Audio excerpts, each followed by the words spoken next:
Halo, selamat pagi semuanya. Selamat siang, selamat malam. Perkenalkan, kami dari kelompok 10. Jadi di kelompok ini kami akan menjelaskan tentang pajak, bumi dan bangunan, perdesaan dan perkotaan.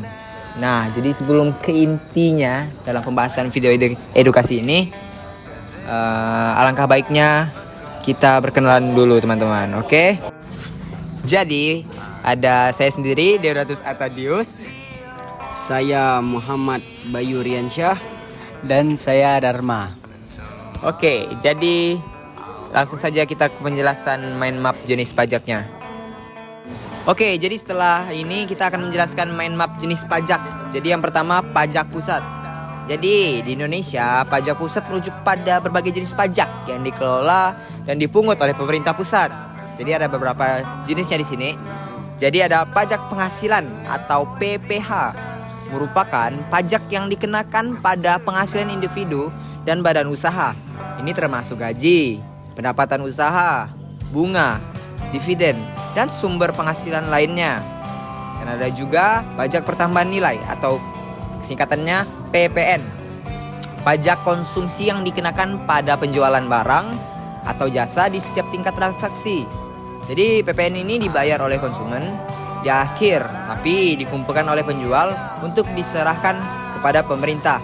Dan ada juga pajak bumi dan bangunan. Pajak bumi dan bangunan ini adalah pajak yang dikenakan pada properti atau bangunan yang dimiliki seorang atau perusahaan. Tarifnya berbeda-beda tergantung pada lokasi dan nilai properti. Dan ada juga pajak pertambahan nilai barang mewah. Pajak tambahan yang dikenakan pada pembelian barang-barang mewah seperti mobil, perhiasan, barang-barang elektronik mewah, dan lain-lainnya. Oke, jadi selanjutnya kita pindah pada pajak daerah. Hampir sama, di sini ada pajak penghasilan. Tapi pajak penghasilan pada tingkat daerah merujuk pada pajak yang dikenakan oleh pemerintah daerah terhadap individu atau badan usaha di wilayah mereka. Di Indonesia, pajak ini dikenal dengan istilah pajak daerah dan retribusi daerah atau DPRD. Pemerintah daerah memiliki kewenangan untuk mengatur tarif dan ketentuan PPH sesuai dengan peraturan perundang-undangan yang berlaku. Nah, yang kedua ada pajak pertambahan nilai, PPN. Ini sama seperti pada yang jenis pajak pusat, tapi pada tingkat daerah merujuk pada pajak konsumsi yang dikenakan oleh pemerintah daerah atas penjualan barang dan jasa di wilayah mereka. Nah, kalau di Indonesia ini PPN di tingkat daerah dikenal dengan istilah pajak daerah busi daerah atau DPDRD yang mencakup berbagai jenis pajak termasuk PPN. Nah, di sini di daerah juga ada bea matrai. Jadi bea matrai adalah pajak yang dikenakan atas dokumen tertentu yang memerlukan matrai sebagai tanda bukti pembayaran pajak. Pajak ini dikenakan sesuai dengan undang-undang pada nomor 13 tahun 1985. Tentang bea matrai ini, dokumen-dokumen yang memerlukan matrai biasanya termasuk perjanjian, surat-surat perjanjian, jual beli, perjanjian sewa, dan dokumen-dokumen legal lainnya. Nah, yang terakhir ada bea cukai. Adalah jenis pajak yang dikenakan atas barang-barang yang masuk atau keluar dari suatu wilayah atau negara. Tujuan utamanya adalah untuk mengatur dan mengendalikan impor dan ekspor barang serta untuk penghasilan pendapatan bagi pemerintah. Bea cukai biasanya dikenakan pada barang-barang tertentu seperti alkohol, tembakau, kendaraan bermotor, dan barang mewah lainnya. Oke, sekarang kita masuk kepada penjelasan PBB P2.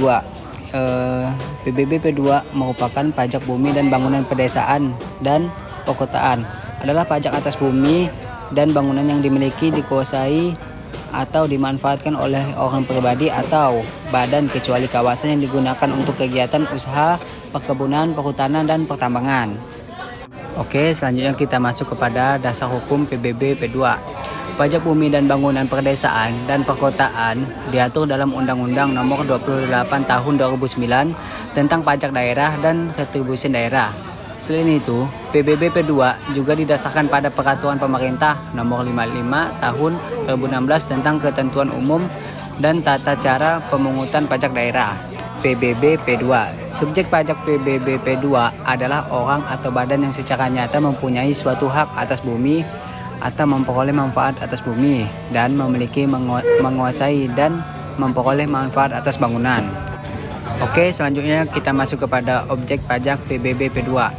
Objek pajak PBB P2 adalah bumi atau bangunan yang dimiliki, dikuasai atau dimanfaatkan oleh orang pribadi atau badan kecuali kawasan yang digunakan untuk kegiatan usaha, perkebunan, perhutanan, dan pertambangan.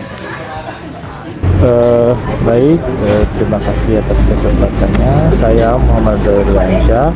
Di sini saya perwakilan dari kelompok 10 ingin melanjutkan presentasi dari rekan saya. Nah, sebelumnya nih kita kan sudah mempelajari nih apa itu pajak bumi bangunan, apa itu subjek, apa itu objek, dan lain-lain. Nah, sekarang kita masuk ke rumus perhitungan pajak bumi dan bangunan. Nah, di sini pajak bumi dan bangunan, pedesaan dan perkotaan atau PBBP2 dihitung berdasarkan nilai jual objek pajak atau NJOP dan tarif pajak.